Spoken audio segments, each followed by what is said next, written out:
बहुत समय पहले की बात है। एक छोटे से गांव में एक बड़बोला आदमी रहता था। वह हमेशा लोगों को उपदेश देता, उन्हें जीवन के सही मार्ग और अच्छाई की सीख देता। गांव में उसकी बड़ी इज्जत थी क्योंकि लोग उसे गंभीर और बुद्धिमान मानते थे। वह अक्सर कहता, हमें एक दूसरे को माफ़ करना चाहिए। अगर हम दूसरों को माफ़ नहीं कर सकते तो हम भगवान से क्षमा कैसे मांग सकते हैं।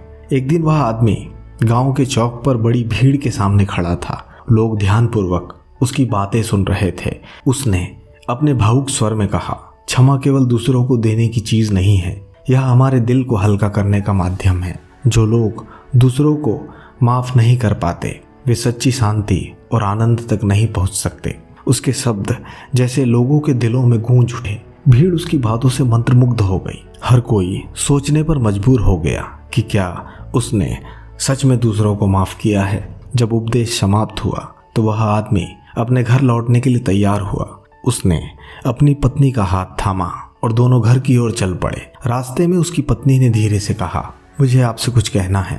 मैं लंबे समय से हिचकिचा रही थी, लेकिन आज आपके शब्दों ने मुझे बोलने का साहस दिया।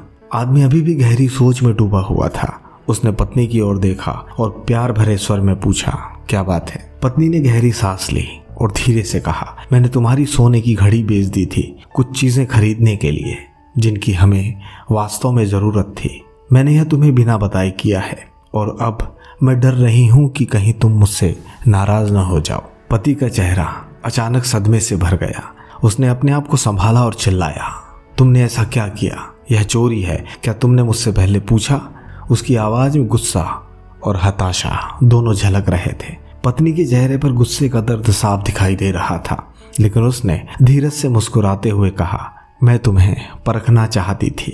मैं देखना चाहती थी क्या तुम मुझे वैसे ही माफ करोगे जैसे तुम आज लोगों को माफ करने का उपदेश देते हो।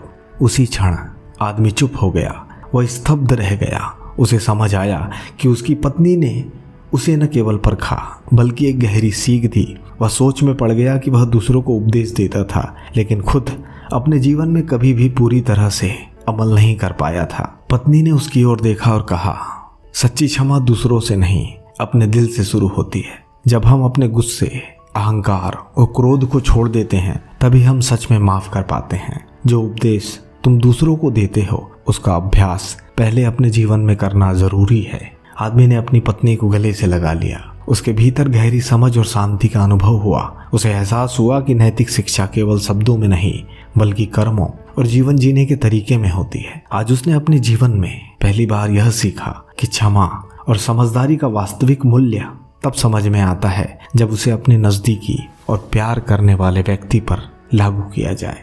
उस दिन से उसने अपने मन में ठान लिया कि अब वह केवल उपदेश देने वाला नहीं रहेगा बल्कि अपने जीवन में उन सब बातों का पालन करेगा जिनके लिए वह दूसरों को प्रेरित करता है। उसने जाना कि सच्चा माफ करना सिर्फ दूसरों के लिए नहीं बल्कि हमारे अपने मन की शांति के लिए जरूरी है। और इस तरह वह आदमी और उसकी पत्नी दोनों ने जीवन की एक अनमोल सीख को समझा। नैतिकता और क्षमा केवल दूसरों से नहीं अपने भीतर से शुरू होती है। क्या कहानी आपको कैसी लगी? कमेंट सेक्शन में अपनी राय जरूर दें। तो मिलते हैं नेक्स्ट वीडियो में। तब तक के लिए नमस्कार।